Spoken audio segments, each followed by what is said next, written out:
listening to The Link here on Radio Canada International. My name is Mark Montgomery. Ojibwe painter Norval Morrisseau is one of Canada's most acclaimed contemporary artists. His reputation has continued to grow since his death in 2007. There is a problem, however. As interest in his work has grown among collectors, we're also seeing more and more fake Morrisseau paintings being passed off as genuine. Lawsuits concerning fake Morrisseau paintings have been launched by collectors and gallery owners. The situation is complicated because there's no official catalog of his works. And to tell us more about this, we have with us Aaron Milrad. He was Norval Morrisseau's lawyer, and we reached him at his office in Toronto. Mr. Milrad, welcome to the program. Thank you. For those not familiar with Mr. Morrisseau's work, give us a brief description of his style.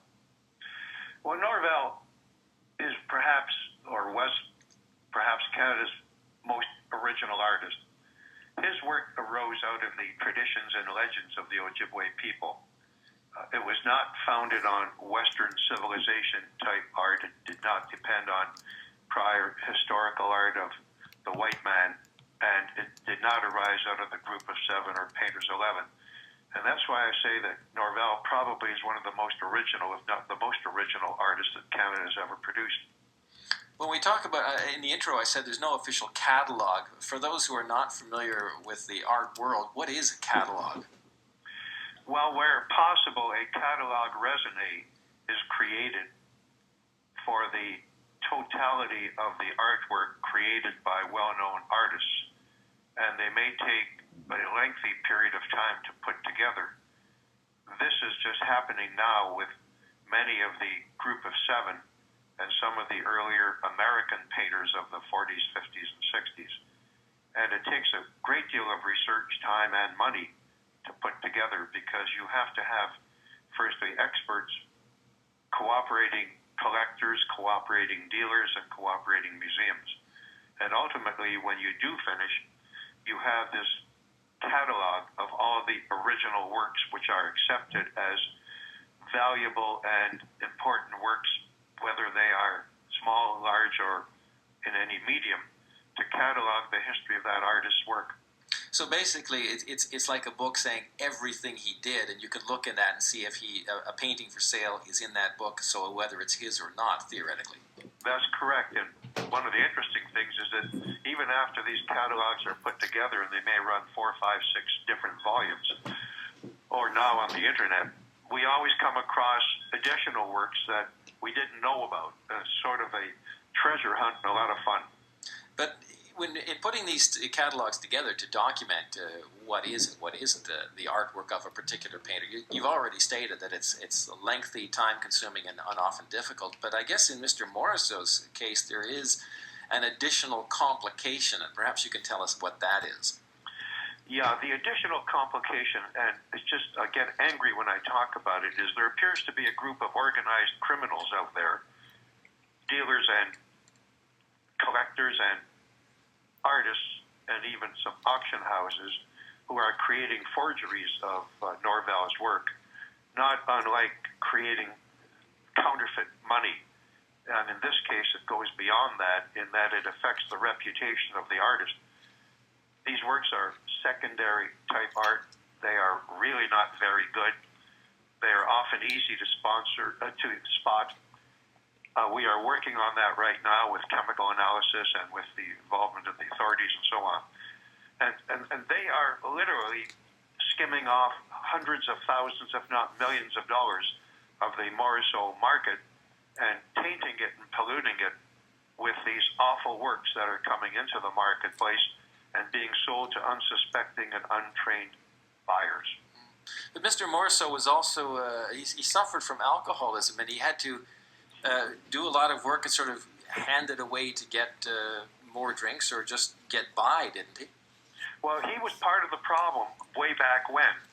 And that's when he had his alcohol and drug problem, and he was living on the streets, and he was rescued from that by someone who became a very close friend to him and was treated as a son, Mr. Gabe Vados, and who looked after him in his later years.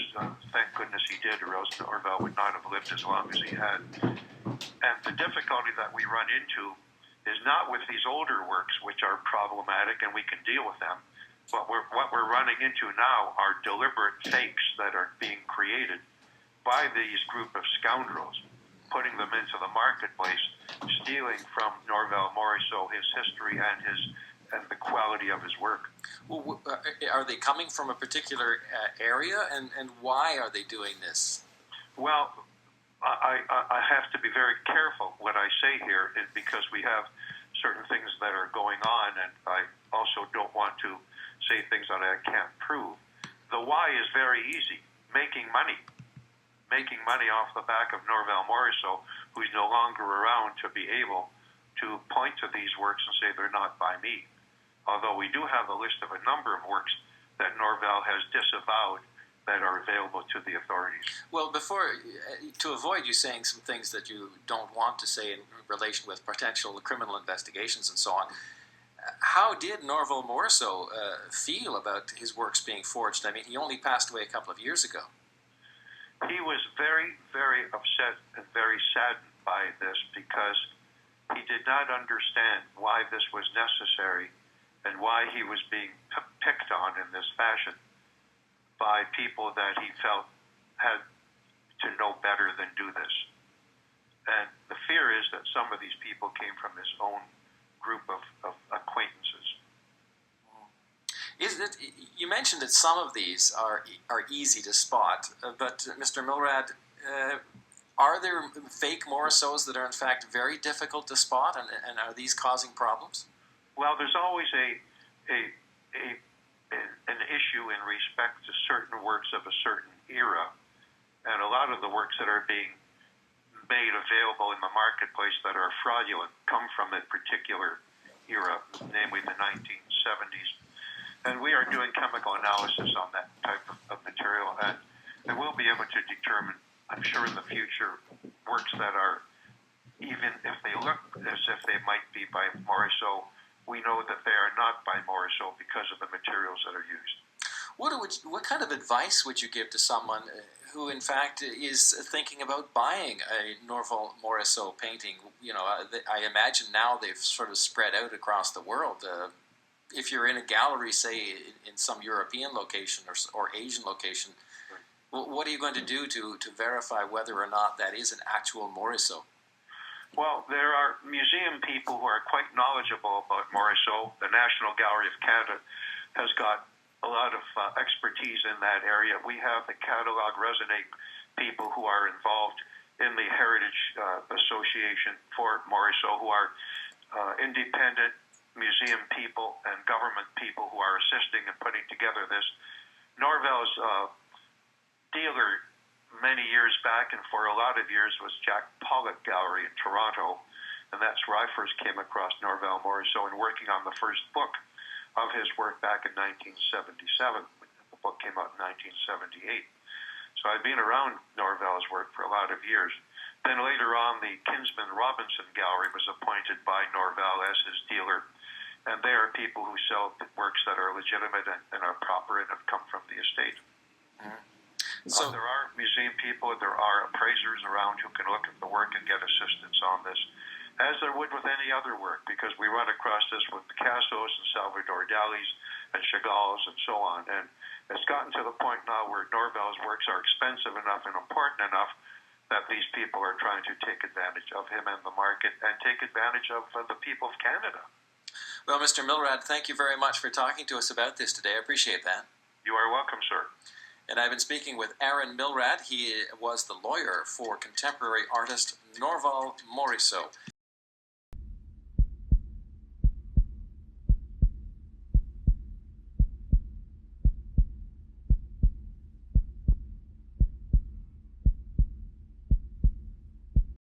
A Thunder Bay man described as a serial sexual predator by a Superior Court judge has been arrested again by Thunder Bay police.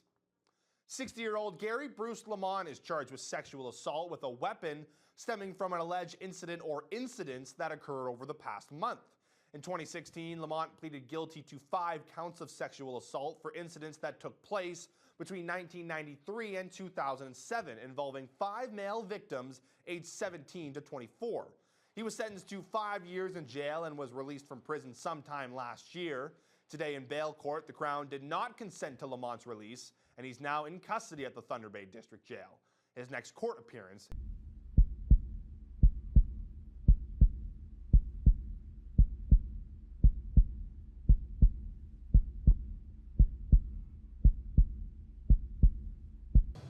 Good evening and thank you for joining us. A Thunder Bay man has entered a guilty plea in a high-profile art fraud case. Gary Lamont appeared in a Thunder Bay courtroom today. Lee Noonan was there and she joins us live in studio. Lee? Thanks, Riley. Lamont pleaded guilty to 2 charges today. He's one of 8 people who were arrested earlier this year in relation to the production and sale of fake Norval Morrisseau paintings.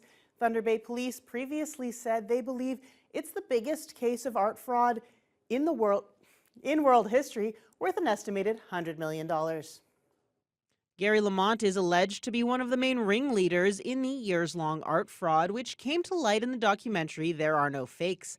Police say the 8 accused forged thousands of fake Norval Morrisseau paintings, valued at roughly $15,000 on average.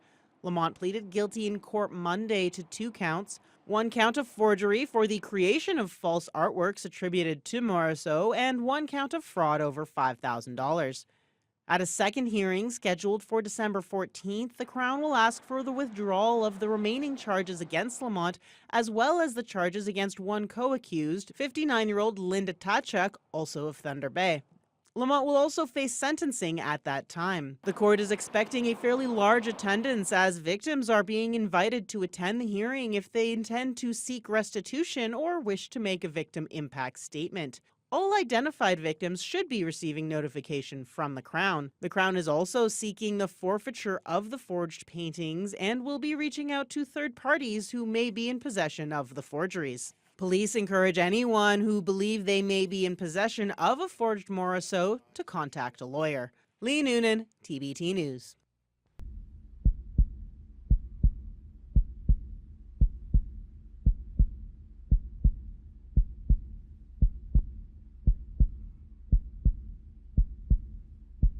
Indigenous artist Norval Morrisseau was known for many things. His beautiful artwork, founding the Woodland School of Canadian Art gallery exhibitions around the world, and also, unfortunately, for being the target of organized art fraud. Last week, Thunder Bay Police and OPP announced they'd charged 8 people and seized more than 1,000 paintings after an investigation into fraudulent Norval Morrisseau artwork. 5 of the accused are from Thunder Bay. To find out more, we're joined now by Thunder Bay Police Detective Sergeant Jason Ryback, who was one of the primary investigators. Detective Sergeant Ryback, good morning. Good morning, Mary Jean. So let's start at the beginning. What prompted this investigation? So back in 2019, I was looking at the murder of Scott Dove. And during that investigation, I was contacted by his mom asking if I had seen the documentary There Are No Fakes. I had not, and so I proceeded to watch the documentary, and through that learned of the art fraud that was going on in Thunder Bay and began looking into that issue. It quickly became evident we were getting into something very large. It was the members of the Major Crime Unit who were working on it at the time, and with the senior leadership who was supportive of the investigation, we needed to contact the OPP to come in and work jointly on the investigation. So the joining of you and OPP, what was the plan there in terms of what the OPP could bring to the work you were already doing? So the OPP provided a case manager, Detective Inspector Kevin Vayu. He oversaw the investigation. They assisted in providing resources. As it became large-scale and international in nature, we've traveled across Canada, worked with the FBI in the U.S. at the beginning, and they provided a lot of assistance in helping us navigate search warrants with resources in Southern Ontario and officers across the province when we may not have been able to travel. How did you go about conducting this investigation? It sounds like it was just so much to be done in terms of, interviews and, like you say, search warrants. And tell me a bit about that process and what involved. Well, it was a systematic process. the investigators assigned to it from Thunder Bay, we all have background in homicide investigations. So we really looked at it from that standpoint. And one of the key things we did was we wanted to reconstruct Norval's life. And so we reached out to people who were with Norval through his painting history, including two surviving members of the Indigenous Group of Seven. And we learned how he painted, why he painted, what he did, what he didn't do. That was one component of it. The second component was obviously interviewing people involved in the fraud. There were individuals who came forward who were involved in the creation. And then the third piece to that was utilizing technology to today's standards from various agencies that provided forensic reports and evidence to support our investigation. So what did you discover? How did this actual fraud work? How were the paintings created, distributed? How did it happen? So I can't get into a lot of the nuances of it because it's before the courts, but in generalities, we learned that in 1996, David Voss was the architect of the whole scheme here in Thunder Bay, and he solicited a group of individuals to help him create the paintings. He was involved in the distribution of the paintings to Southern Ontario. It ultimately got into the art galleries and then into auction houses down in Southern Ontario. And it's well documented in 2002, I believe, is when the first problem started developing in Ontario with fake paintings. Norval himself was alive during that period and was noting through court affidavits which paintings of his were fake. And there was a real pushback from a group of individuals who were trying to say that there was no problem with the fake paintings. And so once that happened, Gary Lamont got involved, and they started creating a different style of painting. And he was using Indigenous artists Benjamin Morrisseau and Tim Tate, who are excellent painters in their own right. And so the paintings became better quality paintings, a little bit harder to recognize the paintings, but they were still unique in a sense. And so that continued on till around 2008. And then again, the controversy was well documented in the media and through the courts. There was some civil litigation on this issue. And a group out of Southern Ontario in 2008 began creating a third style of painting, which again, they tried to frame it as the 1980s style of Norval paintings.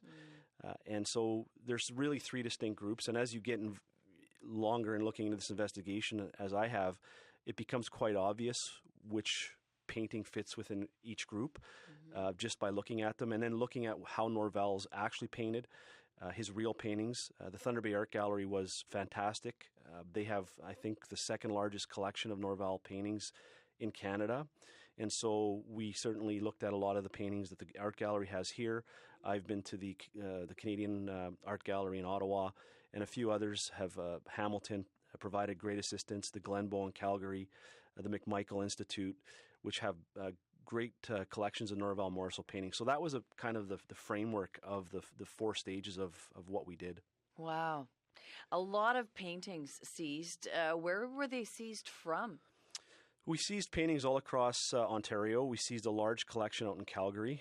The Calgary Police Service provided great assistance to us out there. We flew out west, executed a couple search warrants out there. I think we were around 1,200 paintings in total were seized. The vast majority were seized in Ontario. We seized hundreds here in Thunder Bay. What did collectors, owners of these paintings, how did they react? What did they say when you show up and say, this is a fake, I'm taking it? Well, it wasn't quite that simple. It was an interesting investigation because there was we dealt with victims from, the person who spent their last dollar on something for their retirement right up to billionaires who had spent millions of dollars on collections. And so we had to engage victim assistance throughout this because some people, it devastated them. Sure. There was another faction to this, which a lot of, a victimization of individuals like Kevin Hearn, Richie Sinclair, Gabe Vadas, who was Norval's adopted son, the family members who were also victimized in the sense that they were trying to show that there was a problem with the paintings and were attacked for that view from groups that wanted to say that there was no fakes. My goodness. And you, before I let you go, you've said you are normally a homicide investigator. What was that like for you, taking on a project so different from your day-to-day? It was interesting. I worked with a great team of officers from the Thunder Bay Police. I'm just fortunate enough to have been labeled the quote-unquote the primary investigator, but I was only one member of a team of dedicated officers who had a real passion for investigating this. Everything we investigate, we investigate to the same standard. So it really was just another, investigation where we built it. We never left a rock. We turned over every rock to ensure that when we brought this case forward, we were confident in the evidence, we were confident in the investigation, and we're holding the people accountable. And when will this go to court? Do we know? I believe the first appearance is March 24th here in Thunder Bay. There will also be the GTA faction is appearing, I believe, in Bradford on the same date. Thank you so much for coming in and talking to us about it. I really appreciate it. Thank you, Mary Jean. That was Thunder Bay Police Detective Sergeant Jason Ryback.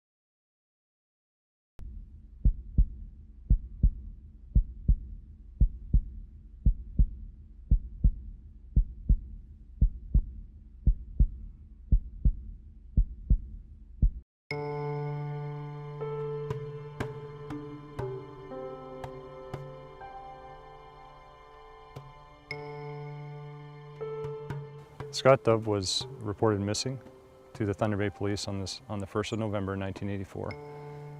He was last seen the previous day on the 31st of October by his family leaving for school, driving his black Pontiac Beaumont, which is a 1966 four-door. He was driving to school to what was then known as Lakeview High School. It's now known as St. Ignatius High School. He was reported missing, like I said, on the 1st of November 1984, and it was on November the 8th, 1984, that the vehicle that he was driving, the Pontiac Beaumont, was discovered parked at the Lakehead Psychiatric Hospital in the south parking lot. After the vehicle was discovered at the LPH, November the 8th, 1984, a few weeks went by, and then a couple walking their dog on this road behind me discovered Scott's body in the ditch just off the road. This road leads just off of Copenhagen Road, and it's typically used by construction companies for drawing gravel as a business, but it's also used as recreational paths for people that want to walk their pets and whatnot. Besides the businesses that came out here for the gravel and the pit material, young people knew this area well for coming to a secluded location to party and that sort of thing. The area, the way it is now, resembles much the way it did in 1984.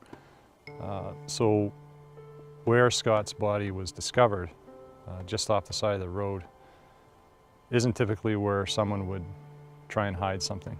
It's almost like it was placed there to be discovered. And that's the angle we're investigating it from, is that it was to make some type of statement.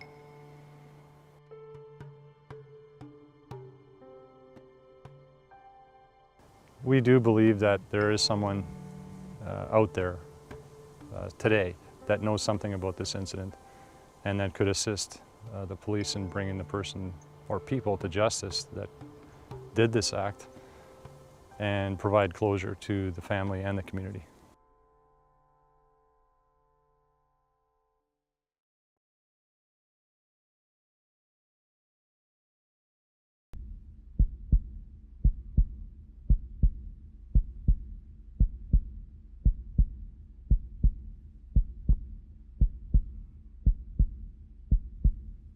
And you know, like there's a lot of people in that those clubs and that you can't trust, but you don't realize that, because they're all rah behind you. But it's kind of a real, like, a lot of people that are two-faced, would talk behind your back, try to get you in trouble. You know, it's not really a brotherhood like it's supposed to be.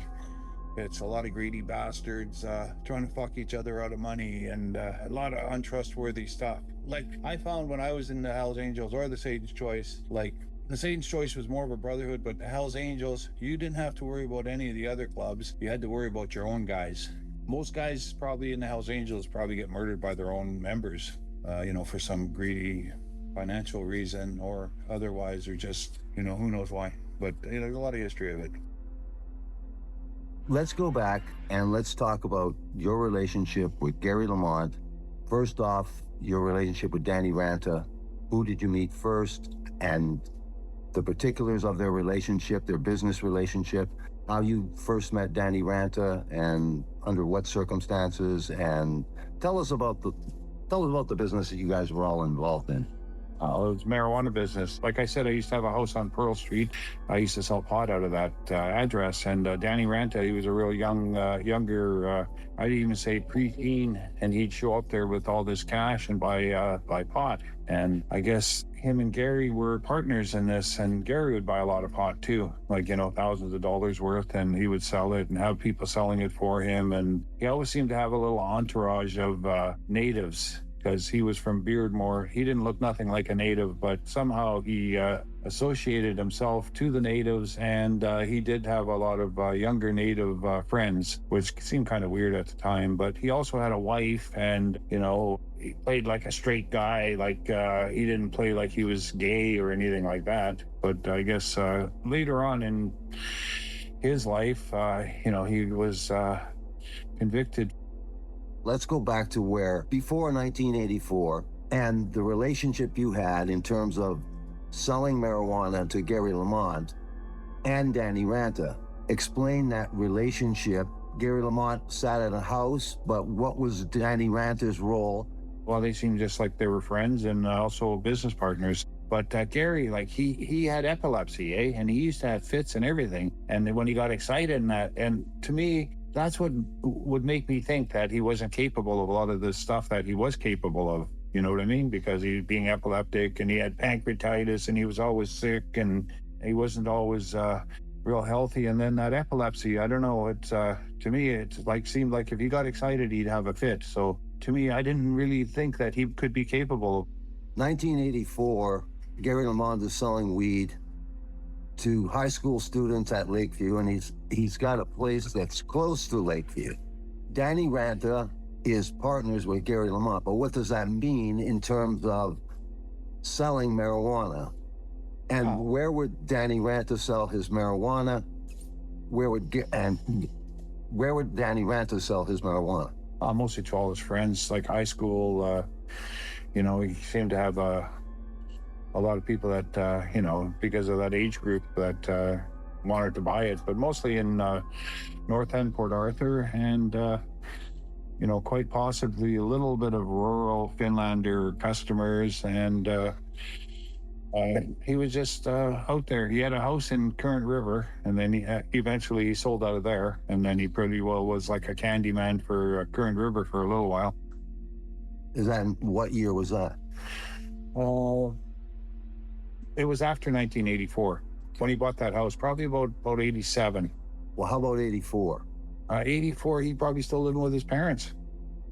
Right. And then Gary always had a house and a wife, and, you know, sold dope out of there, and had a lot of people coming through.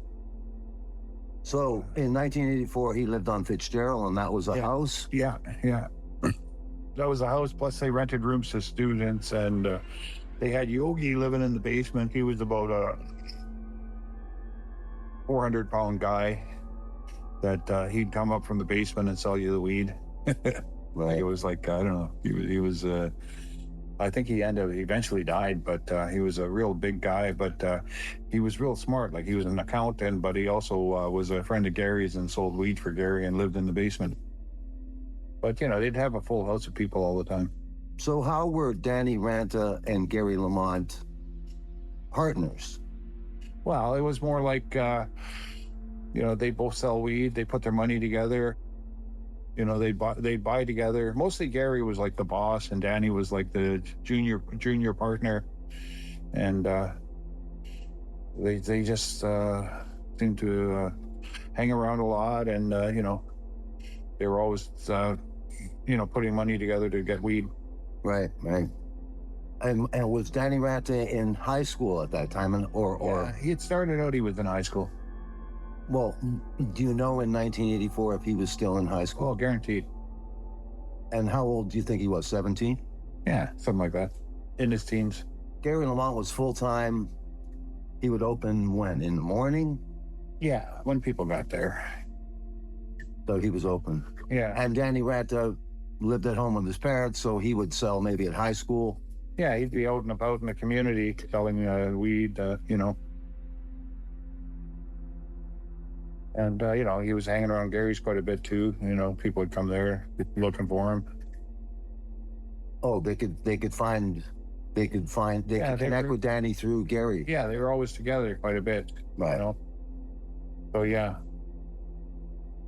After 1984 and Scott Dove,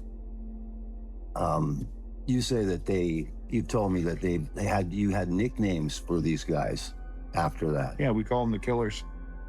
Because the police were trying so hard to stick it on Gary that he killed Scott Dove, that just as a nickname, we'd call Gary the Old Killer, and we'd call Danny Ranta the Young Killer. So these are just nicknames me and my buddies made up because, we don't know, we didn't know that he killed anybody or anything, but, he just ended up getting the nickname because the cops were, trying to hang that murder on him so much for so long. But, well, you thought it was really unlikely, and that's why you thought, we'll give him these nicknames. Personally, I thought it was unlikely, but since then, he probably did have a hand in the murder. At the time, I didn't think the guy was really capable of violence, but somebody that's not capable of violence can always get somebody else to do it for them. Especially if they got money or a little bit of influence and stuff like that. Well, when we're talking about that, then you don't have to name names, but what did you hear was the fate of Scott Dove and why?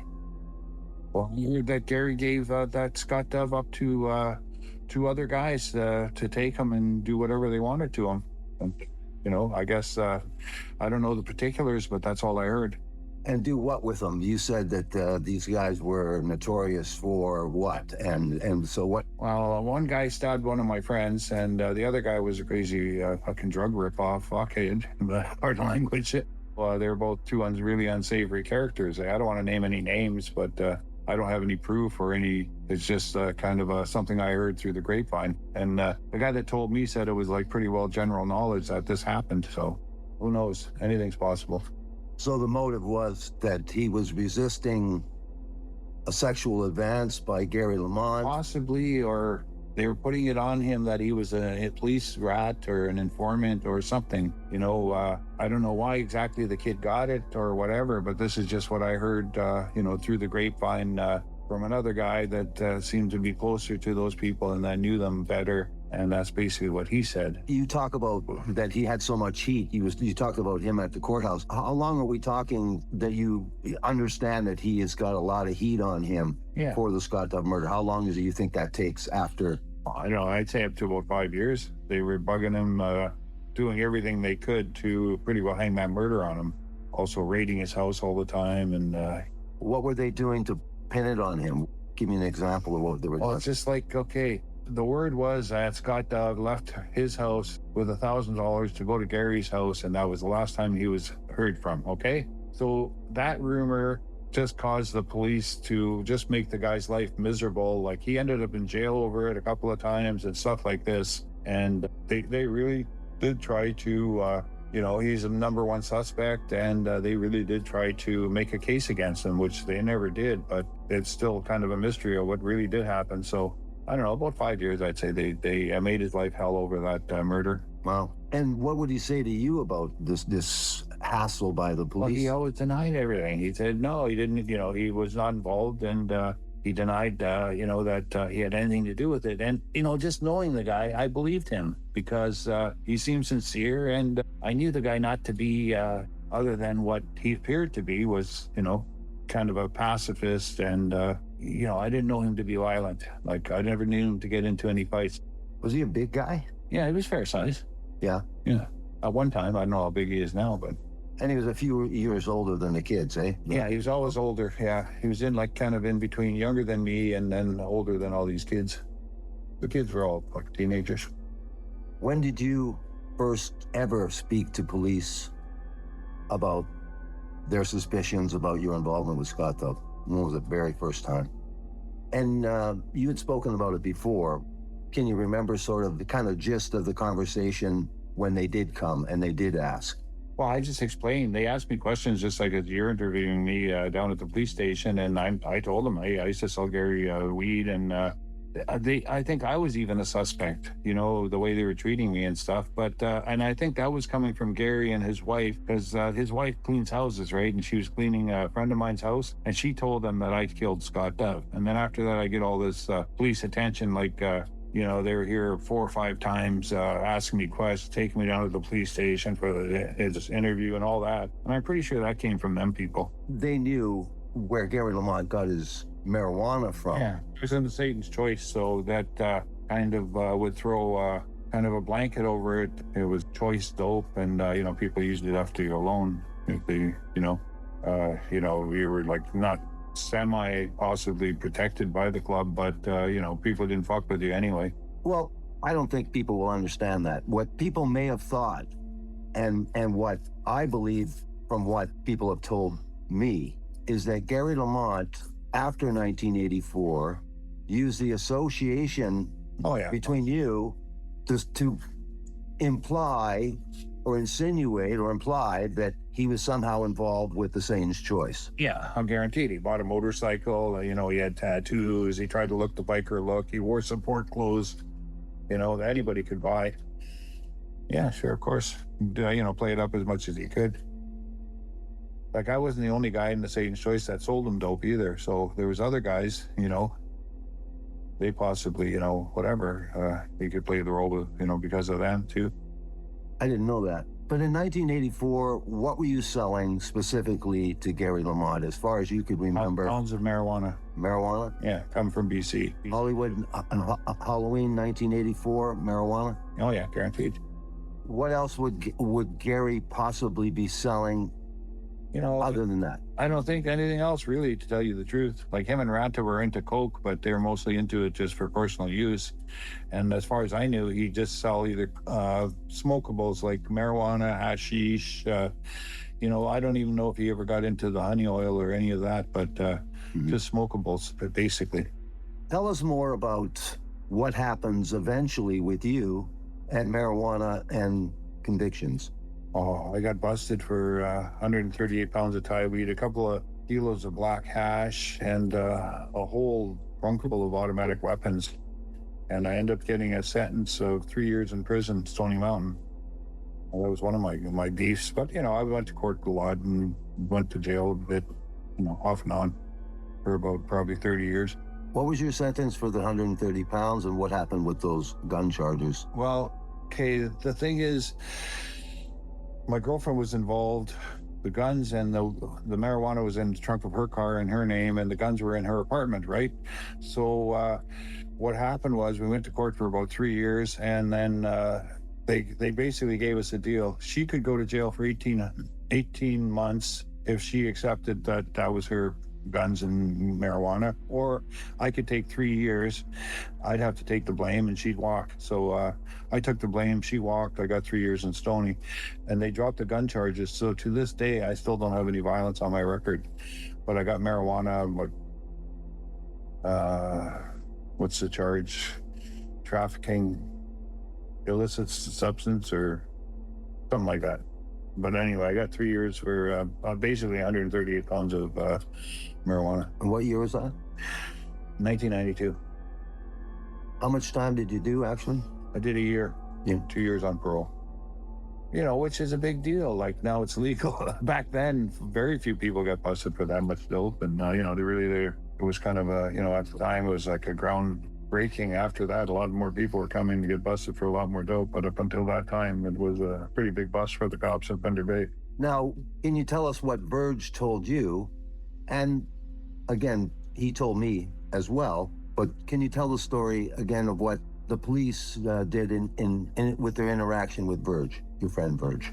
I don't know. I guess they were asking some questions out there about certain guys that were, one of the guys stabbed Verge, and he possibly could have been some kind of suspect.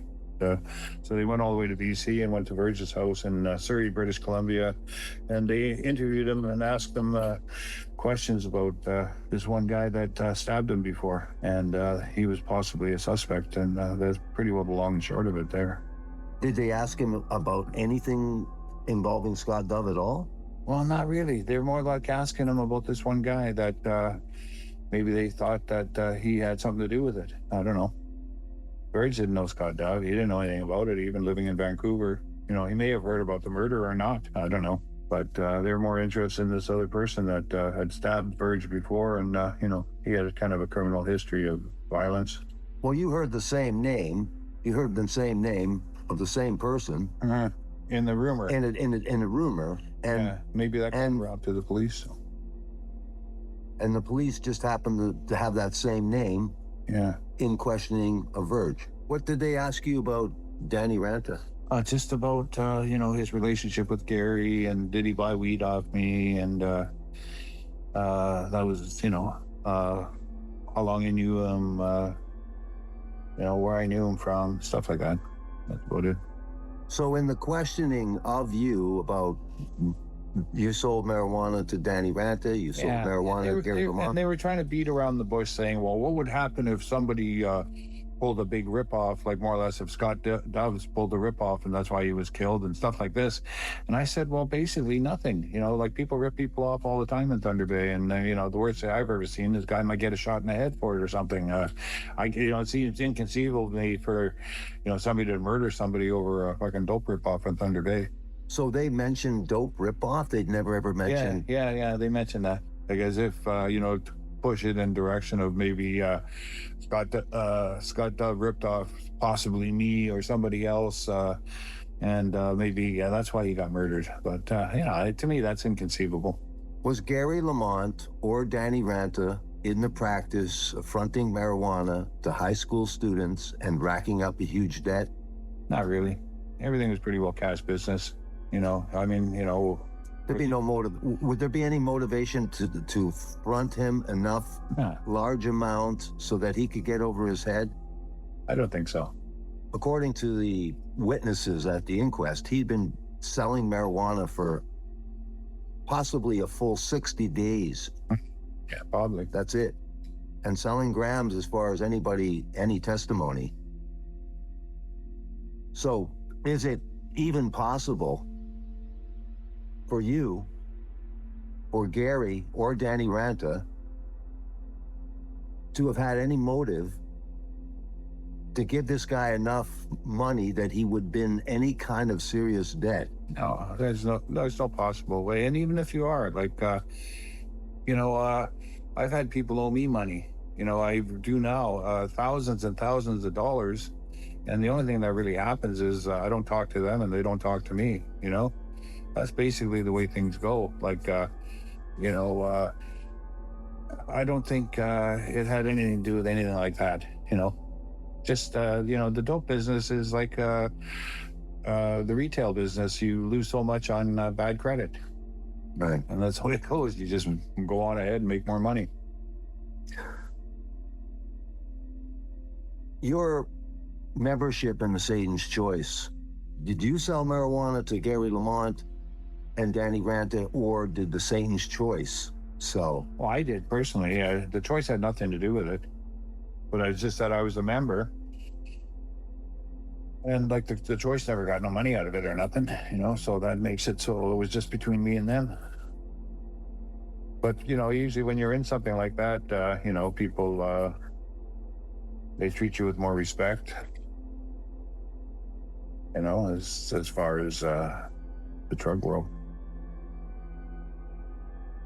because, you know, you probably have, you know, some guys behind you that, you know, possibly could back you up.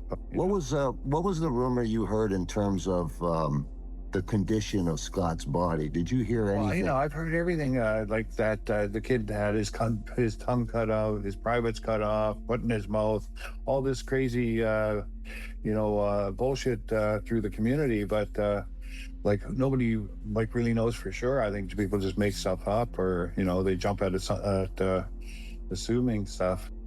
If somebody were to want to buy marijuana, ounces of marijuana, a quarter pound of marijuana, and he knew Gary Lamont, but he also knew Danny Ranta. He may have known Danny Ranta longer, I'm not sure. But regardless, he knew Danny Ranta and he knew Gary Lamont. That's according to Danny Ranta. Is there any reason Scott Dove, despite buying ounces of marijuana, according to witnesses from Gary Lamont, is there any reason Scott Dove, you're not knowing him, but is there any reason for Scott Dove to not be able to buy that same marijuana from Danny Ranta? Possibly. He could buy the same marijuana from me if he knew me, but they didn't know me, so he'd have to go down the line. So like Gary, Danny, you know, they sold kind of, smaller quantities at the door. He could have got it off either one of them, for sure. Gary sold what amount? He'd sell grams, anything, any amount.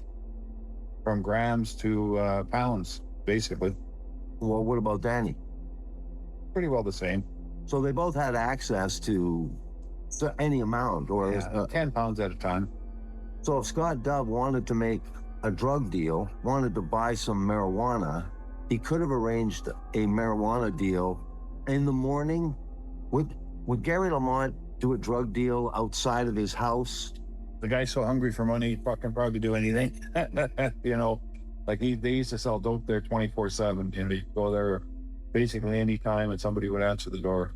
Would it be typical for him to be not there though? And would he leave the house himself? He always had like subordinates that, you know, answered the door, sold the weed. He'd yell for them, whatever. He'd sit around like he was a king or something. Have you ever spoke to Danny Ranta about this Scott Dove thing at all, even after my involvement or the interviews or? Yeah, he's never admitted anything. He always, you know, said he was being accused and he didn't know anything. And, you know, that's what he was always, you know, portrayed to me.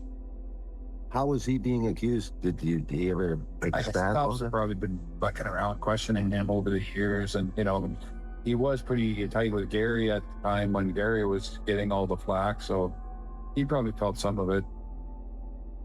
When did you find out that he was raped by Gary Lamont? Well, pretty well when he was here one night when he was all drunk. He let it slip or whatever. You know, that Gary took advantage of him and raped him and whatever. But, you know, he was almost like tears in his eyes and stuff like that, you know. Did he kind of state when that kind of was? What do you know if that was after 1984? He was just a young teenager. So you mean before 84 or after 84? Actually, before 84. Before 84. And so despite being sexually assaulted, he still was his friend. Yeah, they still hung out, did business and everything. I don't know. Who knows? Maybe he forgave him. Maybe he liked it. I don't know. Strange, isn't it? Well, for me it would be. For you it would be. But to these creeps, who fucking knows? You know, like they had some kind of almost like a paternalistic relationship. You know, he was the boss and Danny was the kid, and the guy was twice his age. Why do you think that Scott Dove was killed? You know, it just doesn't make sense. Kid's probably just a nice, innocent little kid in the wrong place at the wrong time. That's probably what happened there. Anyway. Yeah. But not knowing anything about it, all I can do is just knowing Gary and the rest of the situation, he probably had something to do with it. That's basically all I really have to say.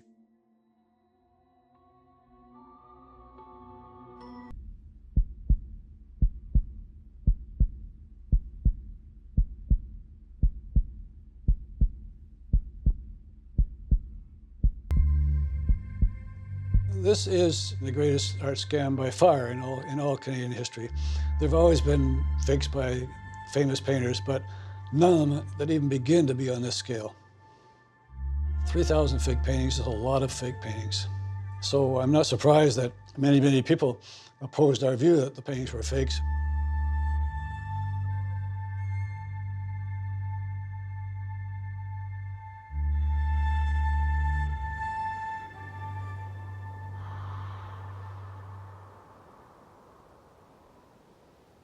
Norval was involved with many people, many bad people too in his life, who came in from left field and, oh yeah, we love your art. Mr. Morrisseau, we love your art. In hindsight and later in life, what I learned, these people were killers. These people are fucking animals.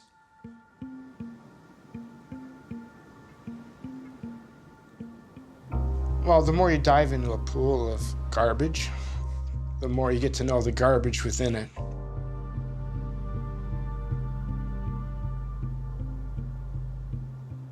Each stone we overturned revealed 5 more stones, and I found myself in this sort of complex, dark story, which went beyond art fraud. I was introduced to a young man named Dallas. Dallas was on the inner circle of the fraud ring.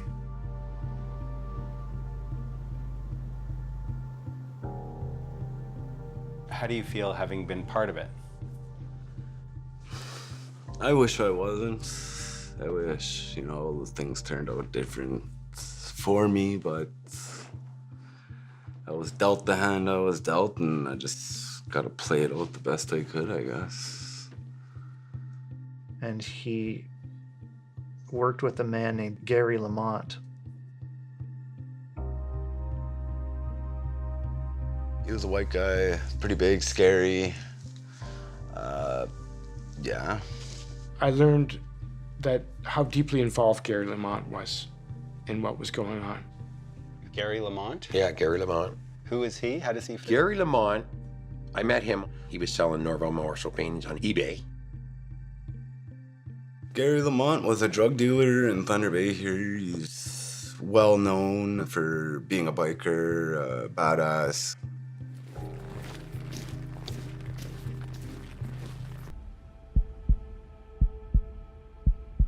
In the summer, he invited me out to his camp to party.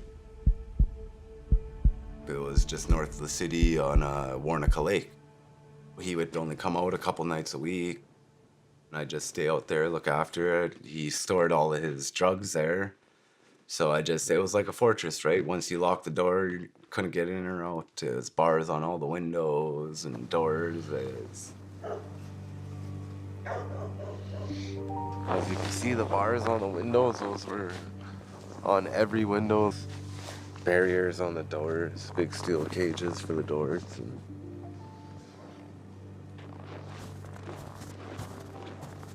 Just sat around smoking dope and drinking all day and, listening to music. And then he bought a computer, and my family being poor, I never had a computer growing up, so this is just way out there for me, so I just loved it, right?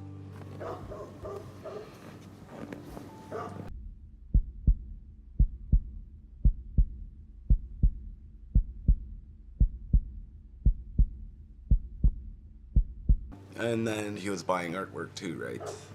Just collecting for show. Had him up on his walls, bedrooms. That was my bedroom over there. I used to have a Benji Morrisseau original hanging in my room out at the camp and all that. Norval was Benji's, his uncle. Benji was a very nice guy when we first met him. He wasn't doing no drugs or drinking, but then Gary got him into the drugs really bad. He just ended up at the camp. He started off painting a few pictures of his own style, the woodland art style for Gary. And then we were sitting around one night, and then I was Gary kept saying, oh, no, you can't do that. You can't do that about the Norval's Copper Thunderbird syllabics, right? And I was like, no fucking way. You know how easy it is to do that? And I grabbed it, did it. And then that must have just, boom, brainstorm in his head how easy it was to do the syllabics. Norval's syllabics, there's 8. And Benji's native syllabics, there was only 6. And then I started seeing Benji signing Norval's signatures to his artwork after.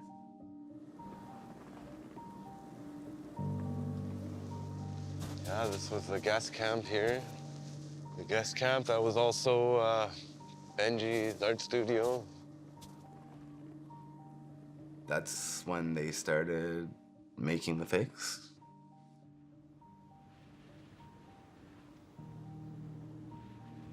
When you go into the house, there's a side door. They go up like 3 sets of stairs, and then there's a little office they used. Who would be in there? Either Benji or Wolf, one of Norval Morrisseau's brothers. Was the door open or closed? Well, sometimes it was open, and sometimes they got locked in there. Gary would lock them in the room. So I guess so they can hide in there so no one knows what they're doing. The door is open a couple times and I went by. Benji was in the room painting and then signing the Norval Morrisseau's name onto the front of the painting. At first we thought he was just painting his own work. Then we realized what he was doing when he started putting Norval Morrisseau's name on the back of the painting. How often would Benji or Wolf be in there painting? Probably every second day. After that, they started painting them like crazy. Benji ended up being out there more and more, and then he started calling the guest camp his studio. And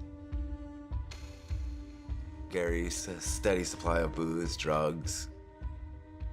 Went up there a few times.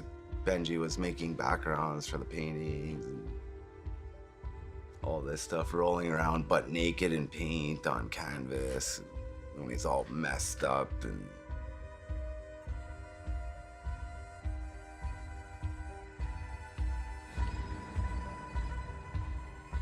just a lot of weird shit. How much of his business was art and how much was drugs? Probably more than 50% was the art. Gary never told me, it just clicked, you know? I was like, I know what the fuck's going on, you know? And he was just like, yeah, well, you can't fucking tell anybody what's going on, and, you know, shit like that. And did he threaten you about it? No, it's Gary Lamont. Like, everybody was scared of him at the time anyway. Like, he didn't have to.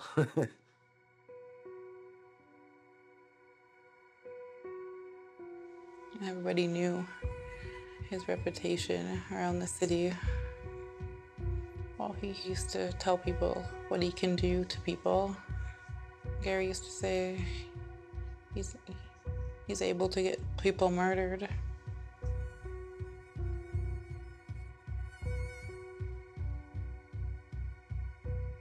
That's me and Gary. This is in 2003. Oh, he'd yell, he'd fucking just give you a look, and you fucking need to shut up, stop whatever the fuck you're doing, you know, so, you know, the next thing that's gonna be coming is a fucking fist to the face. And he used to wear all these gold rings, eh? That's what I mean by all his gold rings he'd wear. Hurt like hell getting punched in the face by him.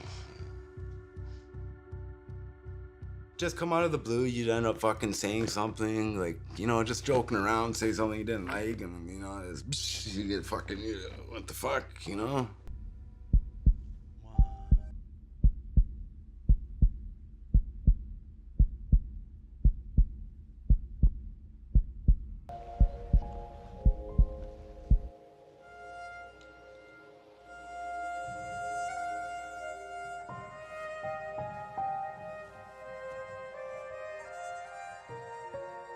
How many paintings were being done? Hundreds, and lots of them were being painted at Benjamin's house in Collins, Ontario. And we would go meet Benji on the train and pick up all the paintings. And none of them had the syllabics or were signed. Why not? Because Gary, for some reason, didn't want signatures on them in case they got pulled over in transport. He didn't want the cops. Something like that. Gary would whisk him away to the back room with a, brush and some black paint, and on the syllabics went, and dry brush style in the back.